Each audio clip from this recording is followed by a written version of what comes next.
Okay, this is a bit of a hybrid, Frankenstein, whatever you want to call it.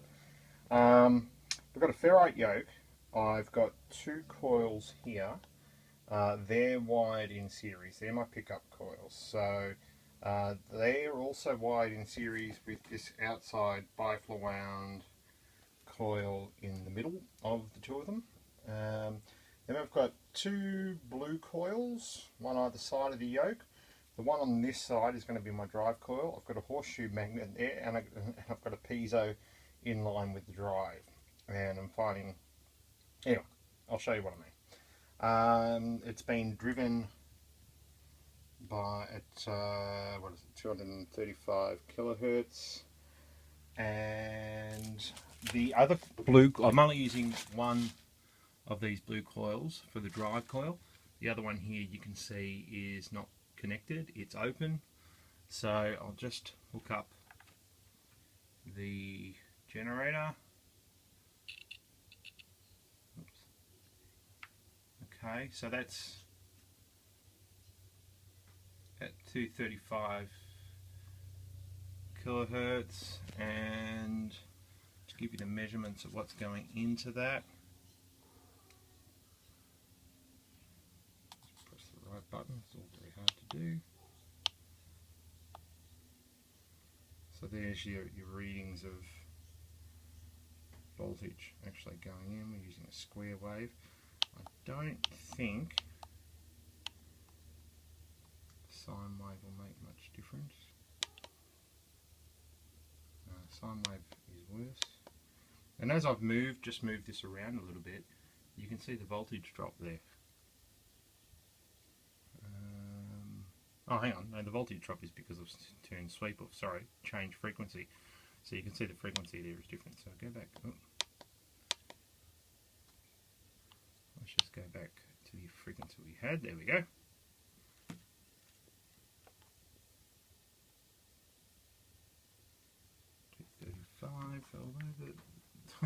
And this is the fickle nature of this thing, right?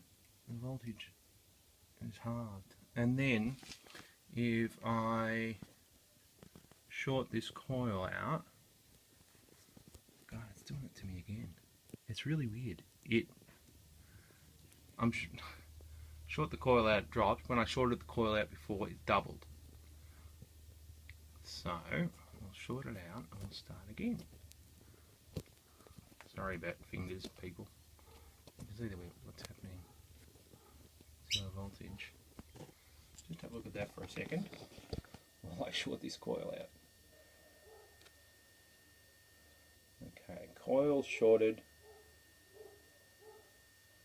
Voltage drops. But before, when I did that, the voltage went up to 88 volts. I kid you not. Just testing all my connections. Alright, so we'll disconnect. Switching the drive off. Switch it back on. Same thing. This is doing my head in. Seriously. When I shorted out that coil before, voltage doubled. If I pull the magnet out now, the voltage goes up.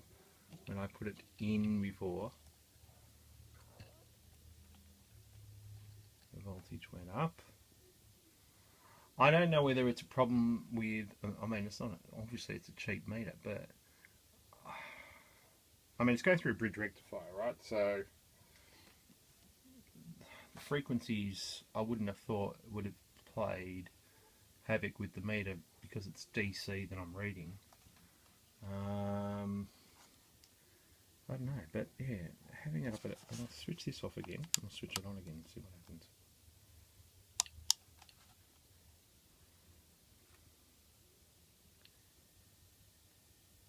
Same thing. I'm on the right frequency there, so let me just change that. There's the voltage you can see there.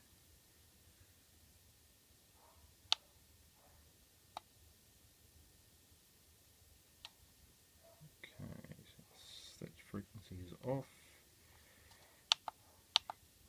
Oops.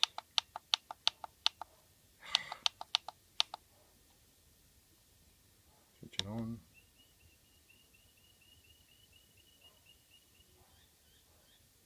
No difference. So, what the?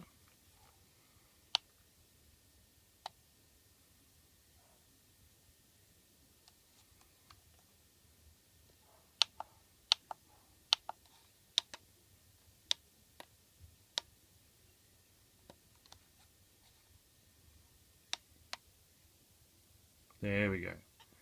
There we go. So I just dropped it down, as you saw, 1 Hertz. So the sweep mustn't have been active. But that's with the coil shorted now. Back it up. Still going. Okay, so the sweep mustn't have been on. Anyway, I don't know why this is doing this, and so this is the coil shorted. We'll disconnect the coil. Bang, down it goes. So shorting that coil is doubling the voltage. I don't think this is a. I think this volt now. I'm holding the lead now. I don't think this is a very useful power levels we're getting here. In that you know, you hook it up to a. You hook it up to something like this. You hook it up to something like that, and it takes, you know, 0.01 a second or something charge. Anyway, interesting.